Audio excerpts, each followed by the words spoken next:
Hi, thank you for your post. I really enjoyed how you went into detail about the disciplinary actions that a counselor can face when they break the law or the ethical standards um, of that particular state. I did like the fact that you did reflect upon that there are sometimes fees that a counselor will have to pay a client when they have committed some type of offense or caused some type of harm. Um, when it comes down to impairment, I do agree that we do have to take time for ourselves. We have to monitor ourselves as well as trust in other individuals. Impairment comes from being burned out. Also, Hunt 2016 reflects on that a person can have secondhand depression. And in the human service field, that's really when you take on the emotional stressors and of another individual. Like I've stated in another post, that with this job that we are entering, we will give and give and give, and sometimes we do not pour back into ourselves. And that's why reading the Word of God, spending time with your families and loved one is very important for our mental, physical, and emotional well-being.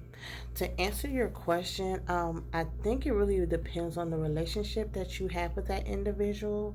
Um, if you don't have a personal relationship or a professional relationship where there is trust, then the best thing to do is to inform the person's supervisor that you've seen signs of impairment. Now, if you have a good relationship, working relationship with that person, and there is trust established between you and that individual, I don't see a problem where you would go to that person and say, hey, so and so, I'm seeing kind of worried about you. You know, you're working long hours.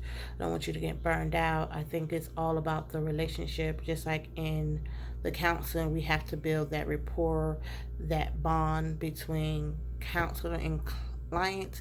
I think we also have to build that rapport and that relationship between counselor and counselor.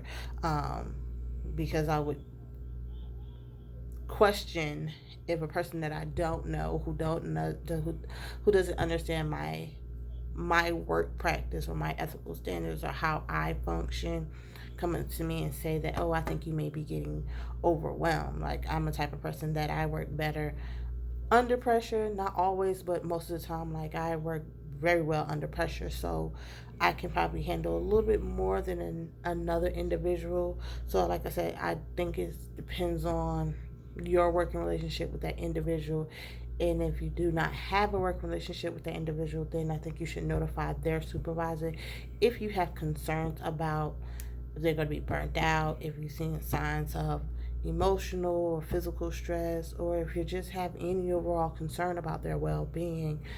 I think you should definitely talk to a supervisor. But I really enjoyed your post. Like I said, it was full of details about the actual payment part that a client may have to pay. I'm sorry, a counselor may have to pay a client when provoking harm. I think we need to be mindful, because nobody has money like that to be wasting to give up $600 and $500. Um, so I think we still need to be mindful that this job that we're or this career that we're embarking on has a lot of demands, because a lot of things are weighed, like really a client's mental and emotional well-being is kind of placed in our hands. So we have to be mindful of the things that we say and do, and not break any of the ethical standards. I believe that we should try to reflect or try to walk as close to Christ as possible. I mean, we are all imperfect people, so I know we're bound to make mistakes, but we just have to be extra mindful in this particular field. Thank you.